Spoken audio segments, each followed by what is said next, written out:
거룩하게. 지금 우리 한 구절 보겠습니다. 빌립보서 4장입니다. 빌립보서 4장 5절 말씀 우리 함께 짧으니까요 읽도록 하겠습니다. 빌립보서 4장 5절 말씀 다 같이 읽겠습니다. 시작. 너희 관용을 모든 사람에게 알게 하라. 주께서 가까우시니라. 아멘. 한 번 더 기도하겠습니다. 아바 아버지 하나님, 종이 말씀 들고 섰습니다. 종의 모습 온전히 감추시고 하나님의 시간 빛으로 친히 말씀하여 주셔서 이 말씀이 용기 되고 힘되고 또 순종하겠노라고 다짐할 수 있는 말씀 되게 하여 주옵소서. 예수님의 이름으로 기도하옵나이다. 아멘.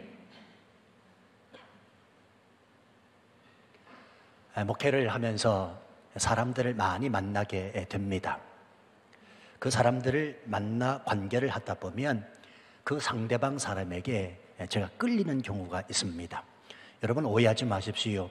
그가 가지고 있는 재산 때문에 끌리는 게 아니고요. 그가 잘생기고 멋있기 때문에 끌리는 것도 아니고요. 그렇다고 그가 박학다식 많이 알고 똑똑해서가 아니고요. 그 사람 마음 안에 관용의 마음을 갖고 있으면 제가 그렇게 끌리게 되더라고요. 여러분 관용이 무엇입니까? 관용이란 한마디로 간단히 말씀을 드리면 너그러운 마음 상태입니다.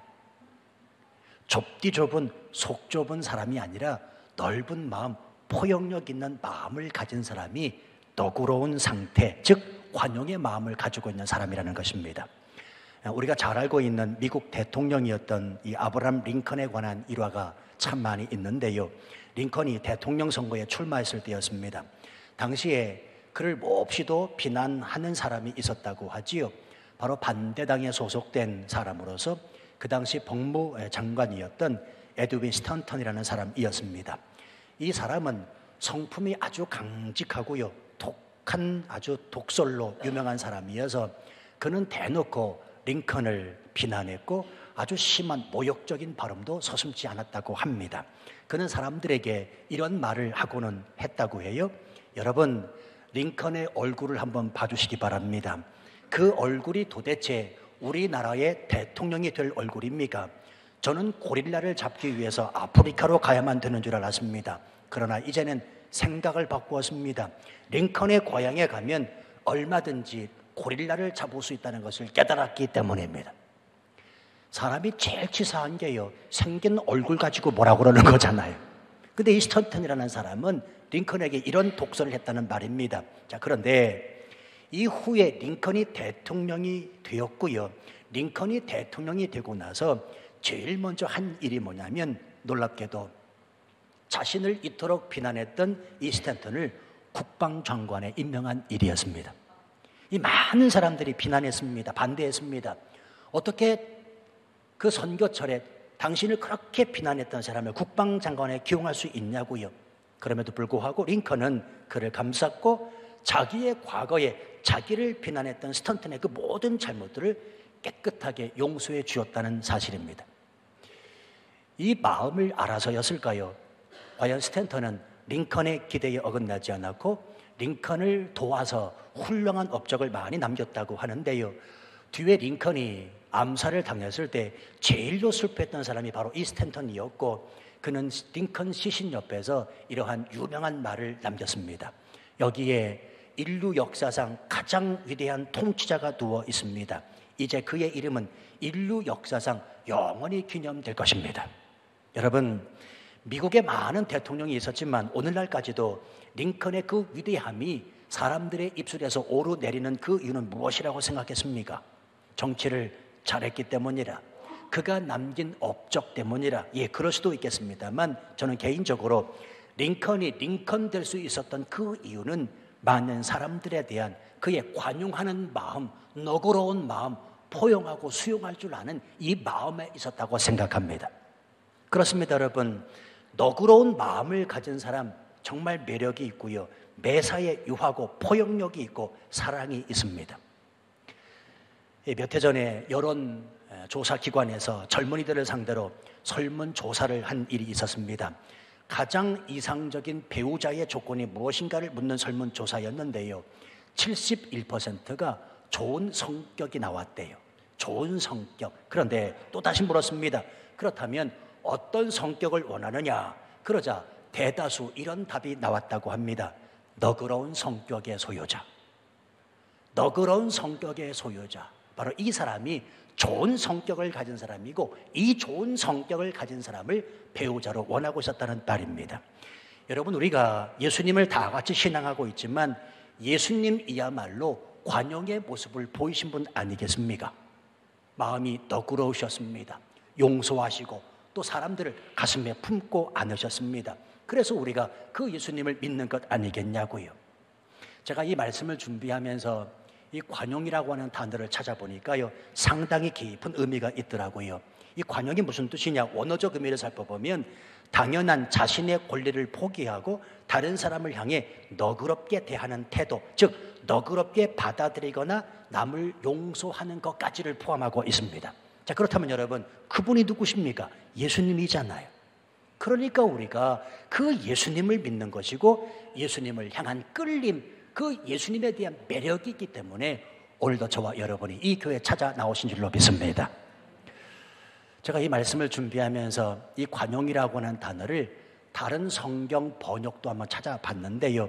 한 크게 3가지 번역본에서 이 관용이 어떤 뜻인지를 알게 됐습니다. 첫 번째, 영어 킹 제임스 버전이라고 하는 성경책이 있습니다. 그렇지요? 모르시면 이따가 점심시간에 꼭 식사하시면서 옆에 계신 분에게 물어보셔요. 다 모르시는 것 같아요. 영어 번역본이 많잖아요. 영어 번역본이 많습니다. 킹 제임스 버전이라고 하는 그 성경에 보면 이 관용을 뭐라고 표현하냐면 영어로 moderation, 제가 발음이 좀 시원찮아가지고요, moderation이라고 번역하고 있습니다. 여러분, 음악 하시는 분들은 조금 아시겠지만 안단테, 안단티노, 모데라토, 알레그로토, 이거 모르셔도 이따가 점심시간에 식사하시면서 물어보시길 바랍니다. 이런 용어 있지요? 그래요. 예. 그 모데라토라고 하는데 그 모데라토라고 하는 뜻이 뭐냐면 보통이라고 하는 뜻을 가지고 있습니다. 적당한 속도로 하라, 그런 뜻이지요. 그런데 이 말에는 중용이라는 말도 포함되어 있다는 것입니다. 그래서 미국에서는 회의의 의장을 체어맨이라는 말로 표현하기도 하지만 모더레이터라는 말로 표현하고요, 교단의 총회장을 가리켜서 모더레이터라고도 이야기를 한다고 합니다. 다시 말하면 중재하는 사람이라는 것입니다. 이쪽 말과 저쪽 말을 다 잘 경청하고 인정하면서 양쪽의 주장을 잘 이해하여 서로를 중재하고 서로 합의하여 보다 선한 결론을 이끌어내는 사람, 바로 그 사람이 모더레이터라, 이렇게 말을 합니다. 치앙마이 중앙교회 안에서도 보면 이 사람과 저 사람 사이를 잘 연결시키는 사람이 있지요. 그 사람의 주장과 이 사람의 주장을 적당히 잘 버무려서 중재하고 연결시키는 사람이 있다는 말입니다. 없으면 안 되고요. 있습니다. 아멘. 있습니다. 바로 그 사람이 뭐냐면 관용의 사람. 그 관용이 무슨 뜻이냐면 중재한다라는 뜻을 가지고 있더라고요. 그리고 두 번째, 제 성경책, NIV 성경책, 영어 성경인데 보면 젠틀리스라고 번역하고 있습니다. 이 말은 온순하고 친절하고 신사적인 사람, 젠틀맨. 그 관용이 뭐냐? 젠틀맨이라고 NIV 성경은 번역하고 있더라고요. 그리고 세 번째, 리빙 바이블을 보게 되면 unselfish, considerate라고 번역하고 있습니다. 이것을 굳이 한국말로 번역을 하자면 비이기적인 동정심이라고 번역을 할 수가 있습니다. 다시 말하면, 아주 쉽게 말씀드리면 관용할 수 있는 사람이 누구냐? 이기적인 마음이 없는 사람이 관용하는 사람이라는 것입니다. 자, 그래서 종합해 보면 관용의 사람은 어떤 사람인가? 너그러운 사람으로서 너그럽기 때문에 중재하는 사람이요, 너그럽기 때문에 신사적인 사람이요, 너그럽기 때문에 이타적인 마음을 갖는 사람이 바로 관용하는 사람이라고 볼 수가 있습니다. 혹 이 말씀을 이렇게 들으시면서 이런 생각을 하시는 분이 앉아 계실지 모르겠습니다. 아유, 우리 남편이 좀 이렇게 너그러웠으면. 또 이렇게 생각하시는 분도 계실지 몰라요. 우리 아내가 좀 이렇게 너그러웠으면. 아니, 우리 목사님이 이렇게 좀 더 너그러웠으면. 우리 장로님, 권사님, 안수집사님, 저 성도가 좀 더 이렇게 너그러워졌으면 얼마나 좋을까라고 생각하시는 분들이 있을지 모르겠습니다. 근데 여러분이요, 하나님은 오늘 우리가 이렇게 너그러운 사람, 관용된 사람 되기를 원하고 계십니다. 그래서 오늘 이 말씀이 저와 여러분에게 또 주어지고 있다는 말입니다. 오늘 본문이 어떻게 시작이 됩니까? 너희 관용을 모든 사람에게 알게 하라. 자, 그러면 이 관용할 수 있다는 말입니까? 없다는 말입니까? 있다는 말이잖아요. 저와 여러분도 관용할 수 있다는 말씀이기에 오늘 이 말씀이 주어졌다는 말입니다. 너희 관용을 모든 사람에게 알게 하라. 어떤 목사님이 말씀하시는데 우리 민족은 그다지 너그럽지 못하대요. 왜냐하면 좁은 땅덩어리에서 외세의 침략만 무려 980번 받았기 때문이라는 것입니다. 그래서 아주 다혈질적이고 성질급하고 남을 용서하기도 힘들고 자기 자신밖에 모르며 그렇게 살아가는 민족이 대한민국 국민이라는 거예요. 예, 그럼에도 불구하고 우리 그리스도인은 너그러운 마음, 관용의 마음을 가져야 합니다. 왜요? 그래야 우리를 통하여 하나님이 영광을 받으시기 때문에 그렇습니다. 자, 그렇다면 한번 생각해 보시지요. 왜 오늘 사도 바울은 이 관용에 대하여 이렇게 말씀하고 있을까요? 배경이 있습니다. 그 시대적 배경이 있는데 지금부터 2000년 전 당시 투제교회 사람들은 핍박을 참 많이 받았습니다. 예수 믿는다는 이유 때문에 당할 수 있는 손해는 다 당하고 살았던 사람이 예수 믿는 그리스도인들이었습니다. 법적으로 어떠한 보호도 받지 못했고요. 재산을 몰수당하기도 하고 자녀들이 또래 친구들과도 어울리지 못하기도 하고 때로는 살고 있던 삶의 그 터전을 송두리째 빼앗기고 정처 없이 유랑생활을 해야 되는 일이 비일비재했다는 말입니다. 심지어 어딘가로 끌려가서는 남모르게 죽임을 당하는 일들도 많이 있었다고 합니다. 왜? 예수를 믿는다는 그 이유 하나만으로 그렇다는 말입니다. 참 놀라운 사실은 그럼에도 불구하고 이런 일들을 당할 때 자기를 핍박하고 괴롭히는 사람을 향해 적의를 품거나 분노하지 말고 오직 하나님만 바라보면서 용서하고 인내하며 기다리는 너그러운 태도, 관용의 그 마음을 가지라고 오늘 성경이 말씀하고 있다는 사실입니다. 여러분 놀랍지 않으십니까? 단순하게 오늘날 그저 그냥 나와 마음이 잘 안 맞는 사람을 품어 안는 그 정도의 관용이 아니라 나를 정말로 괴롭히고 나에게 엄청난 피해를 입힌 사람까지도 용서하고 그를 품는 넓은 마음, 이것이 바로 오늘 성경이 말씀하는 관용의 말씀이라는 것입니다. 그러면 여러분, 이런 관용이 정말 저와 여러분들이 가능하기나 한 것이냐는 말이에요. 저는 이 한 절 말씀을 준비하면서 야, 이런 관용이 어떻게 가능할까? 아니, 예수님이라면 모를까?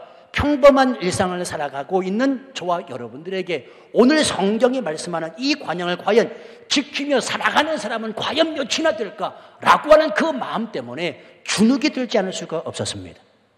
한번 보실까요? 우리의 모습 어떻습니까? 보십시오. 우리는 상대방과 조금만 마음이 틀어져도 삐지잖아요. 그렇죠? 그 사람과 대화를 나누고 관계를 하다가 조금만 내 마음과 맞지 않아도 금방 삐집니다. 아니, 삐진 것으로 끝나면 얼마나 다행이게요? 자기 삐졌다고 소문은 다 내요.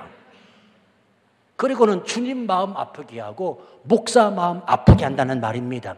여러분 죄송하지만 교회 안에서 어느 한 분이 삐져서 교회 안 나오잖아요. 그러면 목사가 목회하는데 얼마나 위축이 되는 줄 아십니까? 왠 줄 아세요? 내 잘못 같거든요.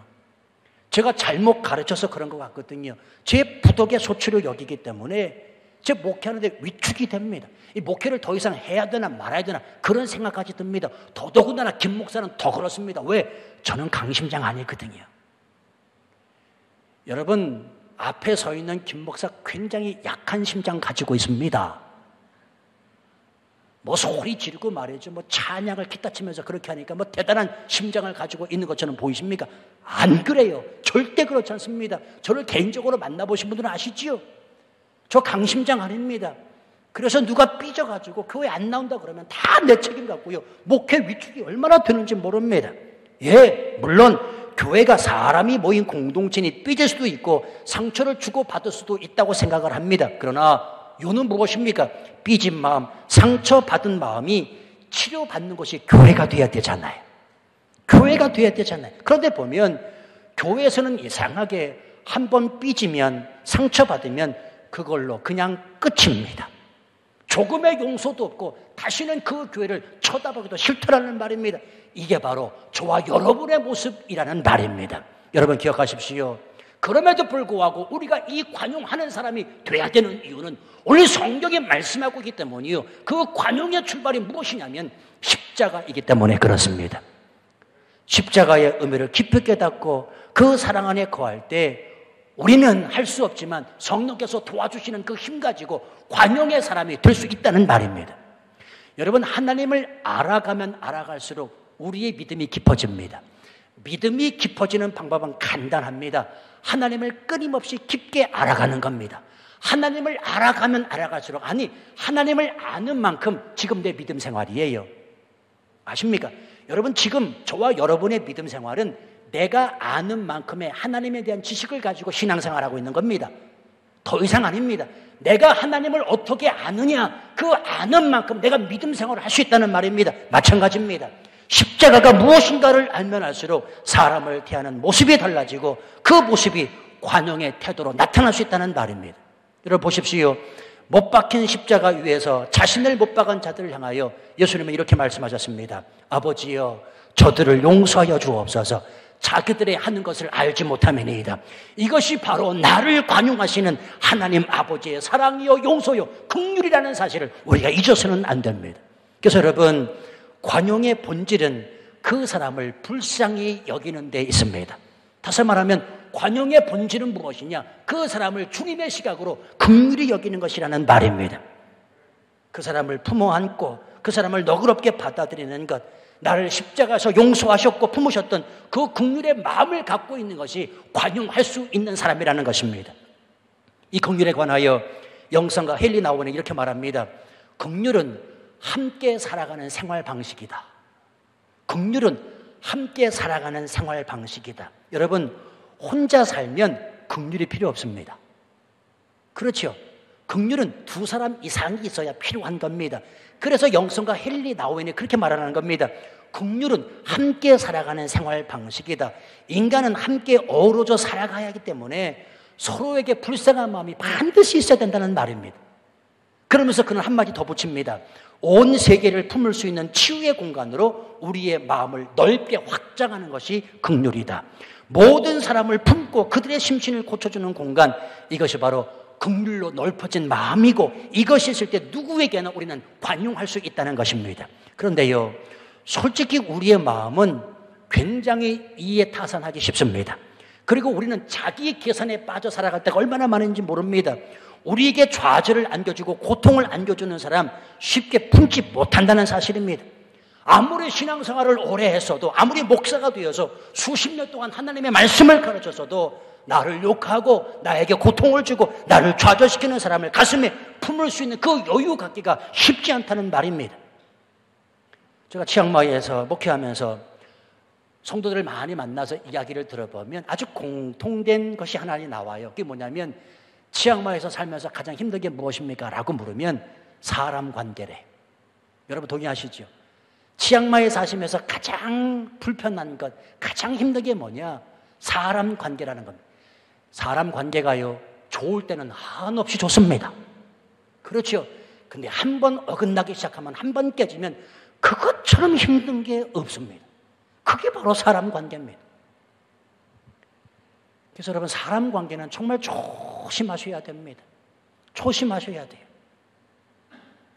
이 사람 관계가 힘든 이유를 가만히 생각해 보면, 그도 그럴 것이, 생면부지 치앙마이라고 하는 이 타지에 와서 생활하는데 사람 관계가 틀어지면 얼마나 힘들겠어요? 그렇잖아요.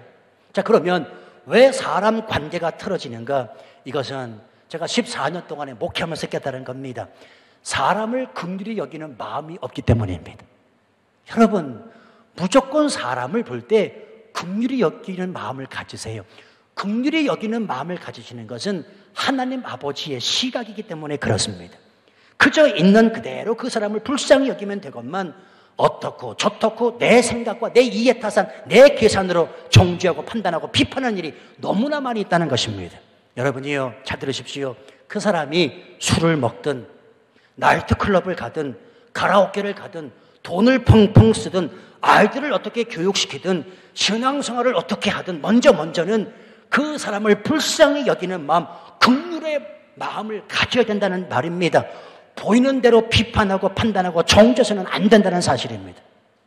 외람 때 말씀입니다만 이 강단에서 지금 여러분이 이렇게 뵈면 다 불쌍해요. 다 불쌍해요. 치앙마이 지금 이 땅에 사시는 여러분들, 그래서 교회 오늘 주일 맞이해서 나오신 여러분 한 분을 개인적으로 바라보면 다 불쌍해요. 정말 불쌍합니다. 아니 오죽하면 내 나라 놔두고 내 조국 버리고 치앙마이 땅에 와서 살겠어요? 한번 생각해 보세요.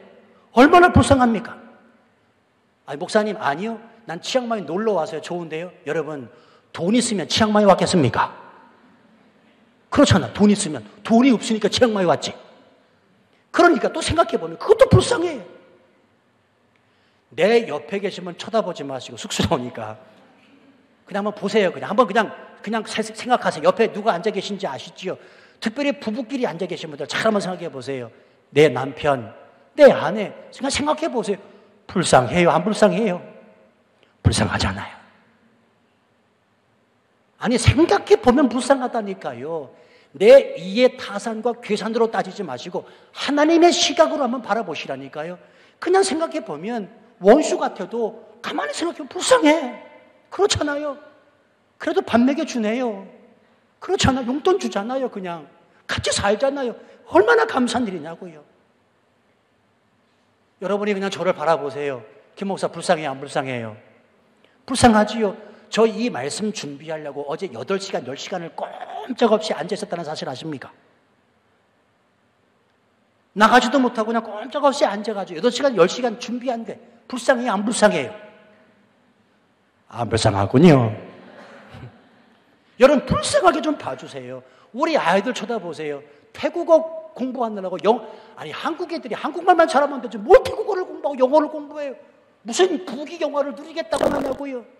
골프 치시는 분들이요, 여러분 한국 골프장이 비싸니까 여기까지 오신 건 아닙니까? 이거 싸니까 왔잖아요. 골프백 그 무거운 것들이 여기까지 와가지고 골프를 치시는 분들 생각하면 불쌍하잖아요. 이 불쌍히 바라보는 시선이 바로 주님의 시선이라는 말입니다. 이게 뭐냐? 이게 관용이라는 말이에요. 이게 관용이에요. 그러니까 늘 드리는 말씀입니다만 사람을 바라보시면서 내 생각으로 계산으로 이해타산하지 마시고 있는 그들의 모습을 보시면서 그럴 수도 있지, 그럴 수도 있지, 그럴 수도 있지라고 봐주셔야 됩니다. 이 그럴 수도 있지라고 생각하는 마음이 우리 주님의 마음입니다. 성도 여러분이요, 오늘도 우리가 이 땅을 살아갈 수 있는 이유를 가만히 생각해 보십시오. 그럴 수도 있지, 하나님이 우리를 봐주시기 때문 아닌가요? 하나님이 저와 여러분을 봐주시기 때문이잖아요. 이게 뭔가요? 우리에겐 은혜요. 하나님 입장에서는 이것이 베푸시는 긍휼, 관용이라는 말입니다. 이 긍휼을 통해서 남을 품는 관용에 대해 이런 이야기가 있습니다.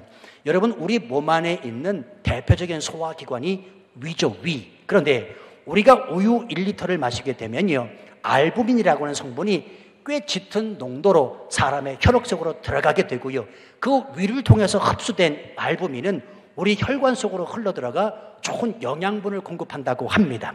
사실 따지고 보면 우유뿐만이 아닙니다. 온갖 음식물이 위 속으로 들어가면 우리 몸과 적절하게 조화를 이루어 영양분을 공급을 하게 됩니다. 예, 이와 같이 입을 통해 들어간 이물질이 위에 들어와도 함께 공존할 수 있게 하는 그 생물학적 장치가 우리 몸 안에 있다는 것입니다. 이 생물학적 장치, 의학 용어로 뭐라고 그러냐면 톨러런스라고 그래요. 톨러런스. 그런데 이 톨러런스라는 말을 사전을 찾아보면 뭐라고 나와 있냐면 관용이라고 나와 있습니다. 고개라도 좀 끄덕여 주세요. 예.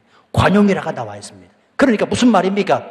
마치 위가 어떤 이물질을 다 받아들이면서 소화하듯이 관용이란 자기와 다른 사람의 말이나 행동, 그 어떤 것까지도 포용하고 수용하고 받아들이는 것, 그게 바로 관용이라는 말입니다. 그래서 어떤 수필가는 이 관용을 일컬어서 이런 표현을 했습니다. 관용이란 자기 안에 자기와 다른 사람을 품는 것이다. 관용이 무엇인가? 자기 안에 자기와 다른 것을 품는 것이다. 다른 말로 표현하면 자기와 다른 것, 자기에게 없는 것에 대한 애정이 바로 이 관용이라는 것입니다. 다르지만 받아주는 것, 틀리지만 품어주는 것, 잘 맞지 않지만 이해할 수 없지만 사랑하는 마음으로 끌어안아주는 것, 이것이 바로 관용이라는 것입니다. 그래서 여러분, 관용하는 마음을 갖고 사는 사람은 한 가지 일에 팍 꽂히지 않습니다. 이 목회를 하다 보면요, 참 희한해요. 어떤 분은 그 한 가지에 딱 꽂혀서 하나님으로부터 나가는데 방해가 됩니다. 예를 들어서 드럼은 반드시 저기에 있어야 된다는 거예요. 드럼을 여기다 갖다 놓잖아요. 그럼 그거 한 가지에 꽂혀서 하나님 앞에 예배로 못 나가요. 십자가는 반드시 여기에 붙어 있어야 된다는 겁니다. 이해되십니까? 어느 한 가지에 딱 꽂히게 되면 그것 때문에 하나님 앞에 더 나가지 못해요. 여러분, 관용의 마음을 왜 가져야 되는가? 관용의 마음을 가지면 드럼이 여기 있든 저기 있든 십자가가 여기 붙어있든 저기 붙어있든 무슨 상관이란 말이에요. 그러니까 그럴 수도 있지, 좀 제발. 그럴 수도 있지. 받아주고 내 이해 계산으로 내 머리로는 용납되지 않지만 받아주는 겁니다. 수용하는 겁니다. 이해하는 겁니다. 그게 관용이라는 말입니다. 그러므로 이 관용은 우리를 향하신 하나님 아버지의 마음입니다. 하나님과 우리 사이에 어울릴 수 있는 조건이라고는 아무것도 없었습니다. 죄로 인하여 단절된 상태였기 때문입니다. 그래서 오죽하면 성경이 우리를 하나님의 원수라고 표현했겠습니까? 그럼에도 불구하고 하나님은 우리를 불쌍히 여기셔서 예수 그리스도의 십자가를 통한 인자와 긍휼로 우리에게 관용을 베푸셨다는 사실, 할렐루야. 그래서 우리가 예수님을 믿고 하나님 아버지를 신뢰하는 것 아니겠습니까? 성도 여러분이요, 이 사실이 정말이라면, 그리고 이 사실을 우리가 정말로 믿고 살아가는 그리스도라면 우리 또한 관용해야 됩니다. 본복이 보여주신 예수 그리스도, 그분이 있기 때문이요, 우리가 그분을 믿고 따르는 사람이기 때문에 그렇습니다. 생각을 해보면 교회 환경은 잘못하면 서로에게 상처를 주고 상처를 받을 수 있는 여지가 많은 곳입니다. 그럼에도 불구하고 교회는 교회다워야 합니다. 교회가 교회다워야 한다는 말이 무엇입니까? 교회 안에 사랑과 관용이 있어야 된다는 말입니다. 왜요? 이것이 주님의 마음이기 때문입니다. 주님의 마음이 없고 주님의 사랑이 없고 주님의 사랑과 주님의 시선이 없는 곳, 그것은 교회일 수 없습니다. 나 자신도 마찬가지입니다. 예수 믿으면서 내 안에 주님의 마음이 없고 주님의 사랑이 없고 주님의 그 관용과 너그러움이 없다면 나는 그리스도인 아니라는 사실입니다. 오늘 사도 바울은 우리가 관용할 수 있는 그 비결을 한 가지 가르쳐줘요. 그게 뭐냐면, 다시 말씀 보세요. 너희 관용을 모든 사람에게 알게 하라. 주께서 가까우시느라. 다시 말하면 예수님의 재림을 소망하면 우리가 관용할 수 있다고 말씀하고 있습니다. 여러분, 예수 그리스도, 그분은 이 땅에 반드시 다시 오십니다. 성경이 말씀하고 있기 때문입니다. 그 예수님이 이 땅에 다시 오시게 될 때 새 하늘과 새 땅이 시작이 되며 우리는 그 예수 그리스도 안에서 한 형제와 자매가 되어 영원토록 주님과 함께 살게 될 것입니다.